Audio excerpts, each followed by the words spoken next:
दिशेने ये शिवपंथ नशा मुक्ति अभियान को चलाया है। वो महात्मा हमारे परम पूज्य गुरुवर्य वन सिंह बाबा जी, उनके श्री चरणों में मेरा कोटि कोटि प्रणाम और जय शिवाय नमः। और यहाँ इस कार्यक्रम में उपस्थित मेरे भाई और बहनों सभी को मेरा जय शिवाय नमः। और यहाँ उपस्थित हमारे गुरुवर्य आत्माराम बाबा जी और गुरुवर्य कैलाश बाबा जी और इस मंच पर उपस्थित सभी गुरुजनों को मेरा प्रणाम। मेरे भाई, हमें सबसे पहले ये समझना होगा कि नशा मुक्त अभियान इसका मतलब क्या है। वाकई में हम इस नशा से मुक्त है या नहीं, ये हमें खुद को समझना होगा मेरे भाई।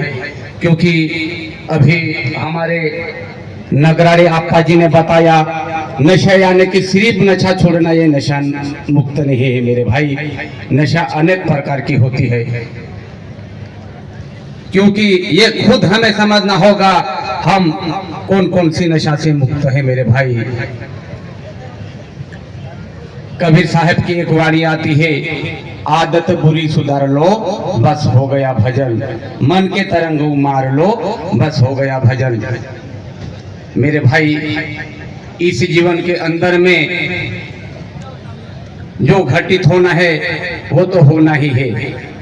अगर इंसान जन्म लिया है तो मरण भी निश्चित है, ये हम सभी को पता है।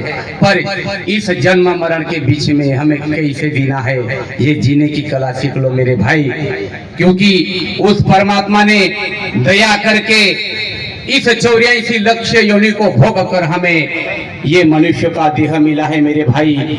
तो हमें समझना होगा, क्योंकि उस परमात्मा ने हमारे जीवन के अंदर में 3 पेज की डायरी बनाई है मेरे भाई।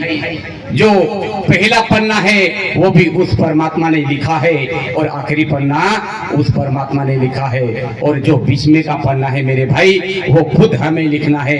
क्योंकि इस जीवन के अंदर में पहला पन्ना जो परमात्मा ने लिखा वो जन्म का है मेरे भाई, और जो आखिरी पन्ना है वो मरण का। पर इस जन्म मरण के बीच में जो पन्ना है वो हमें खुद लिखना है।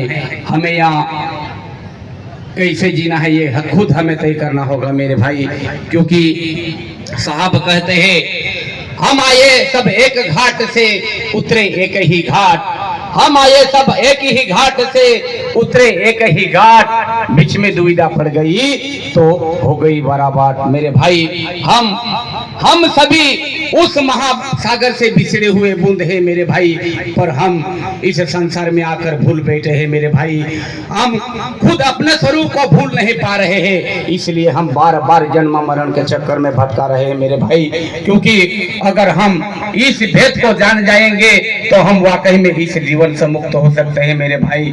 क्योंकि हम उसी महासागर से एक बिछड़े हुए बूंद है, पर हम फिर से उस महासागर में मिलने की कोशिश कर रहे हैं, पर हम इस विषय वासना रूपी संसार में अटक रहे हैं, इसलिए वो महासागर हमें मिल नहीं पा रहे हैं मेरे भाई। इसलिए हमें ऐसे गुरु की आवश्यकता चाहिए कि जो इस भेद को भली भांति से जानता हो। अगर ऐसे गुरु के चरण में हम चले जाएंगे, वाकई में हम इस जीवन से मुक्त हो सकते हैं मेरे भाई। क्योंकि इस जीवन के अंदर में साहेब ने 3 अवस्था बताई है। पहली जो अवस्था है हमारी बचपन, दूसरी जो अवस्था है हमारी जवानी, और तीसरी जो अवस्था है वो हमारी बुढ़ापा।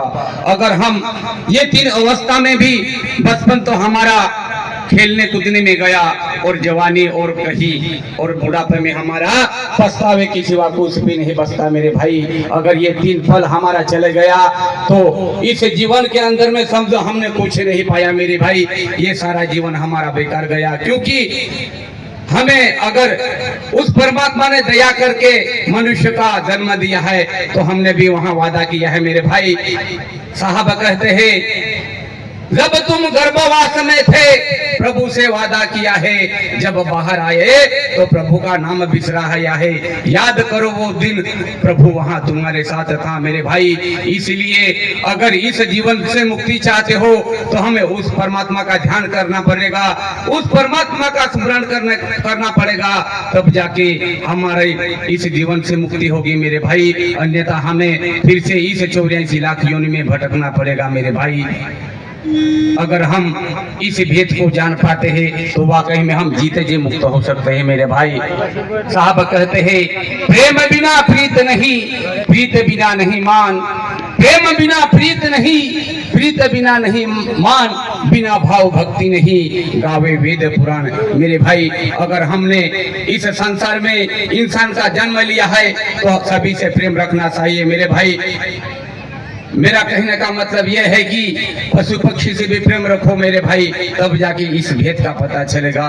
इतना कहकर मैं इस 2 शब्दों को यहीं विराम देता हूँ। अगर कहने में अगर मुझे भूल हो गई होगी तो मुझे माफ करना। सभी को मेरा जय शिवाय नमः। जय शिवाय नमः। जय शिवाय।